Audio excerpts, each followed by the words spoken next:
Bonjour à toutes et à tous. On aborde l'épisode 6 de notre podcast qui est le troisième de notre trilogie consacrée au pèlerinage. On chemine, mais vers quelle destination? Eh bien, c'est de ça que nous allons vous parler aujourd'hui ensemble. Mais avant de commencer, comment vas-tu, Fabio? Mais je vais extrêmement bien, Karine. Merci beaucoup. On marche, on marche. Donc, tout va bien pour le moment. Super, c'est Et bon, toi, là, sous le comment tu soleil. vas? Oui, oui, sous le soleil, sous la pluie, ce que j'allais te dire, c'est des marches initiatiques déjà, rien qu'avec le temps.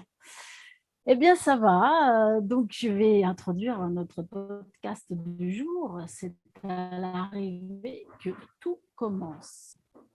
La question est de savoir si l'arrivée est vraiment la destination et non pas le chemin. Eh bien, c'est dans l'expérimentation que j'ai la réponse. C'est quand j'ose dépasser mes craintes, mes limites, mes envies, mes désirs, que je sais si j'avance ou pas. C'est lorsque je vois mes pieds gonflés que j'ai la réponse. N'est-ce pas, Fabio? Alors, c'est à l'arrivée que tout commence. Là, je laisse la magie opérer. De la fatigue au repos. Et c'est l'ensemble de mon être qui se détend. Alors, je fais le silence. Je déguste la pastille acidulée qu'est la conscience pure, le moment de connexion avec mon âme, ce moment où elle me chuchote. Merci, quel beau voyage, n'est-ce pas? Mais ce moment pourrait durer l'éternité et moi, au lieu de savourer ce que mon âme me dit, je laisse mon mental reprendre le dessus. Déjà, j'analyse le pour, le contre, ce qui a été, ce qui n'a pas été, et ce que je peux préparer mieux dans la prochaine étape.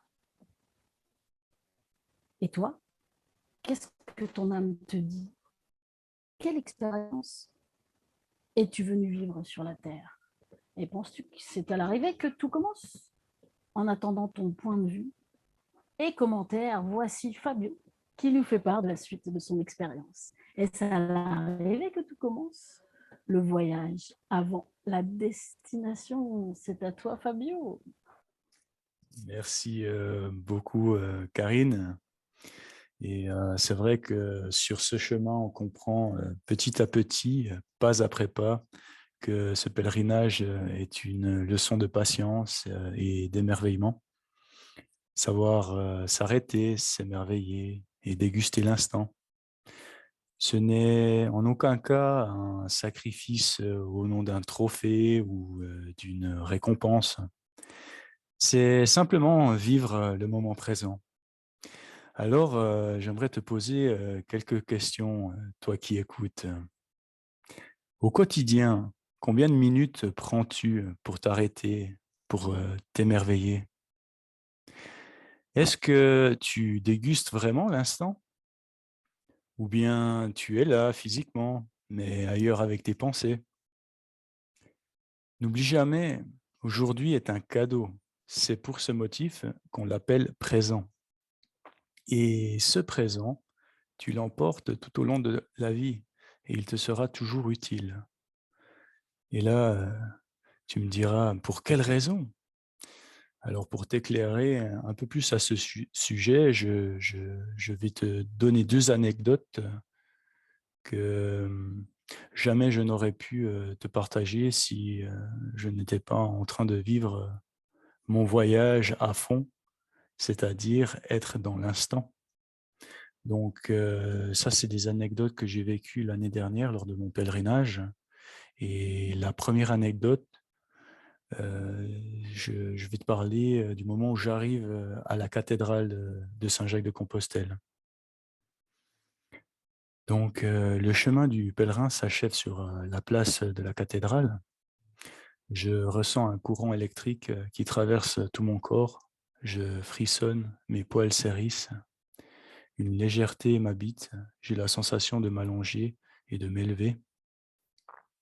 En entrant dans la cathédrale, une forte émotion m'envahit. Mes yeux et mon cœur se remplissent de gratitude. Gentiment, je tombe sur mes genoux. Je lève les mains en direction du firmament et les paroles de mon cœur s'envolent vers les cieux. Je me lève et m'avance vers la lumière, accompagné par ces instants intenses. Me voilà sorti dans les rues de cette ville divine. Donc ça, c'était la première anecdote et maintenant je vais te partager la deuxième. que j'ai pu vivre à maintes et maintes reprises avec mes compagnons pèlerins et qui m'accompagnent aujourd'hui encore dans mon quotidien, dans mes relations. Donc, en effet, j'ai eu la bénédiction d'être en compagnie d'êtres humains extraordinaires et tous avaient leurs propres croyances. Et s'il y avait bien quelque chose qui nous rassemblait, c'était cet amour de la vie. Nous chantions, nous racontions des histoires, nous profitions de l'instant et on avait la joie dans les yeux. L'amour est contagieux et il découvre toujours une solution là où la raison ne peut trouver aucune explication. Alors aujourd'hui, je ne peux qu'inciter le monde à faire de même au quotidien. Laissons la lumière de l'amour se manifester sans restriction, sans jugement, sans récompense, sans qu'elle puisse être bloquée par la crainte d'être incomprise. Donc, lèvons-nous chaque matin avec cette grâce et cette envie de diffuser cette lumière qui vit dans chacun de nous. Ceux qui ne sont pas aveugles la verront briller, ils seront touchés par cette bénédiction et surtout, ils voudront la reproduire. Donc, mon conseil, c'est de t'imprégner de tous tes instants les plus incroyables et intenses. Fais qu'ils t'accompagnent tout au long de ta vie. Parce que quand tu passeras par les phases les plus délicates de ton existence, ces instants qui seront gravés dans ton cœur seront de précieux alliés qui t'aideront à dessiner un sourire sur ton visage et ceux des autres. Alors, si tu dois retenir une seule chose de ce que j'ai dit lors de ce podcast, c'est celle-ci. Le plus important, c'est le voyage et non la destination. Vis alors chaque instant intensément comme une expérience qui te permettra, pas après pas, de rendre ton voyage toujours plus beau, toujours plus enrichissant, toujours plus rempli d'amour. Merci pour l'écoute et que ton chemin de la vie soit le plus beau qui existe. Je te le souhaite du plus profond de mon cœur. Waouh, merci Fabio. Fou, ça fait chaud au cœur.